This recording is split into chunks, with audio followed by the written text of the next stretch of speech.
Hello, welcome to the Hard Reset channel, and today I'm gonna show you how to change the language on your Redmi K70 Ultra phone.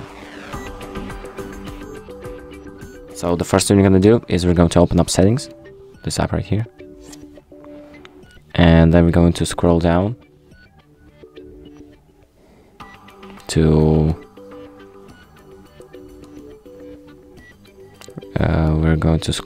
additional settings, and then we're going to select languages and input, and we're going to click on languages, and then we're going to select one of the languages that you want to use on your phone. So I'm just going to pick a random one, Spanish for example.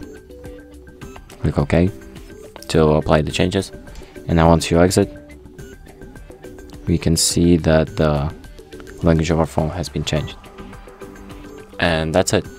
Thank you for watching, and make sure to like and subscribe.